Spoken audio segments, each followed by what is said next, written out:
Hi friends, welcome to Annapoorani home cooking. இன்னைக்கு நம்ம ஒரு சூப்பரான மீன் குழம்பு, மத்தி மீன் குழம்பு பார்க்க போகிறோம். யாருக்கெல்லாம் மத்தி மீன் பிடிக்கும்னு கமெண்ட் பண்ணுங்க. இப்போ வாங்க வீடியோக்குள்ளே போகலாம். இப்போ நம்ம ஒரு பேஸ்ட் அரைச்சிருக்க போகிறோம். அதுக்கு தேவையான பொருள் மிளகு, தனியா, சீரகம், வெங்காயம், தக்காளி. இப்போ ஒரு கடாய் எடுத்துக்கோங்க. அதில் கொஞ்சமாக எண்ணெய் விட்டு எண்ணெய் நல்லா காஞ்சதும் ஒரு அரை ஸ்பூன் தனியா, மிளகு, சீரகம் சேர்த்துக்கலாம்.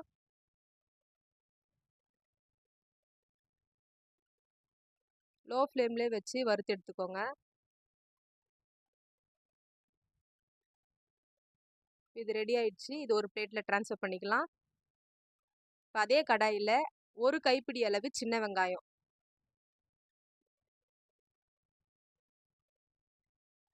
ஒரு 5 பல்லு பூண்டு,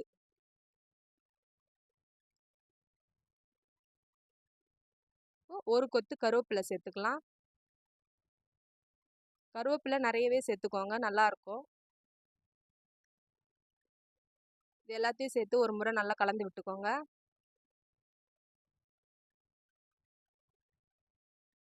இப்போ நம்ம தக்காளி ஆட் பண்ணிக்கலாம். நான் 2 பெரிய சைஸ் தக்காளியை கட் பண்ணி வச்சுருக்கேன். இதை ஆட் பண்ணிக்கலாம். இந்த அளவுக்கு வதங்கினா போதும்.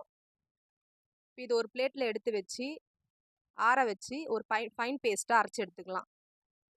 கொரகொரன்னு வேணாம், நல்லா ஃபைன் பேஸ்ட்டாக அரைச்சி எடுத்துக்கோங்க. இந்த மாதிரி அரைச்சி எடுத்து வச்சுக்கோங்க. இப்போ நம்ம அடுத்த ஸ்டெப்பு குழம்பு வைக்க ஸ்டார்ட் பண்ணலாம். நான் இப்போ மண் சட்டியில் வைக்க போகிறேன்.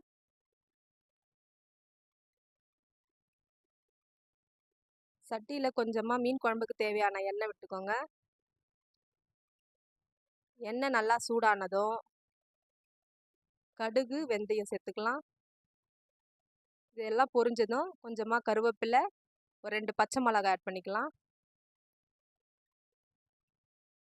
ஒரு கைப்பிடி அளவு பூண்டு, இதெல்லாம் சேர்த்து ஒரு முறை கலந்து விட்டுருங்க.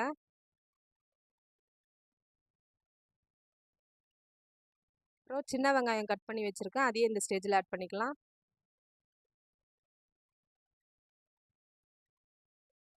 வெங்காயம் சேர்த்து ஒரு முறை நல்லா கலந்து விட்டுருங்க. வெங்காயம் ஒரு 30 to 40% வெந்தால் மட்டும் போதும். இந்த மாதிரி இப்போ லோ ஃப்ளேமில் நான் 2 ஸ்பூன் குழம்பு மிளகாய் தூள், வீட்டில் அரைச்ச தூள் சேர்த்துருக்கேன். குழம்பு மிளகாய் தூள் சேர்த்து கொஞ்சமாக தண்ணி விட்டு எண்ணெய் பிரிஞ்சு வர அளவுக்கு வேக விடலாம்.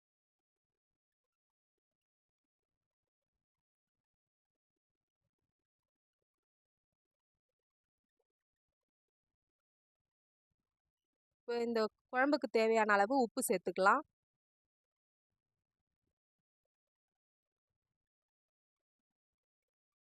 இப்போ அடுத்ததாக நம்ம அரைச்சி வச்ச அந்த விழுது, வெங்காயம், தக்காளி இதெல்லாம் அரைச்சி வச்சோல்ல, அந்த விழுது சேர்த்துக்கலாம். சேர்த்து நல்லா கலந்து விட்டுருங்க.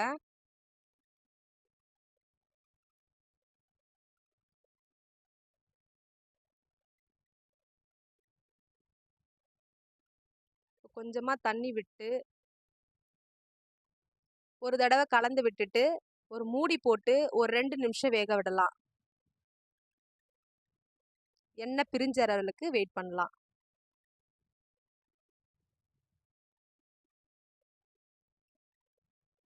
எண்ணெய்லாம் நல்லா பிரிஞ்சு வர ஆரம்பிச்சிடுச்சு. இப்போ நம்ம புளி தண்ணி சேர்த்துக்கலாம். ஒரு தடவை நல்லா கலந்து விட்டுருங்க, அடி பிடிக்காம இருக்க. கலந்து விட்டுட்டு இப்போ புளி தண்ணி சேர்த்துக்கலாம்.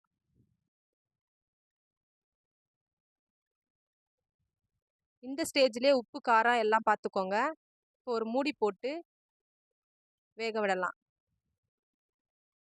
குழம்பு நல்லா திக்காயிடுச்சு. இப்போ நம்ம மீன் சேர்த்துடலாம்.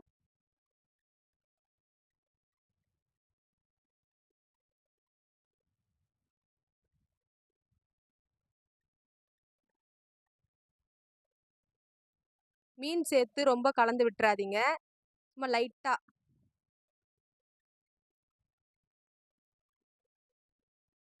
இந்த மாதிரி லைட்டாக கலந்து விட்டு இந்த மாதிரி லைட்டாக கலந்து விடுங்க. ரொம்ப அப்படியே கரண்டி போட்டு கிண்டாதீங்க. மூடி போட்டு ஒரு 2 நிமிஷம் மட்டும் விட்டா போதும். இப்போ நம்மளுடைய மத்தி மீன் குழம்பு தயாராயிடுச்சு. பார்க்கவே அருமையா இருக்கு. ஃபைனலாக கொத்தமல்லி தூவி சூடாக சர்வ் பண்ணலாம். இந்த மத்தி மீன் குழம்பு உங்களுக்கு பிடிச்சிருந்தா கமெண்ட் பண்ணுங்க. தேங்க்யூ.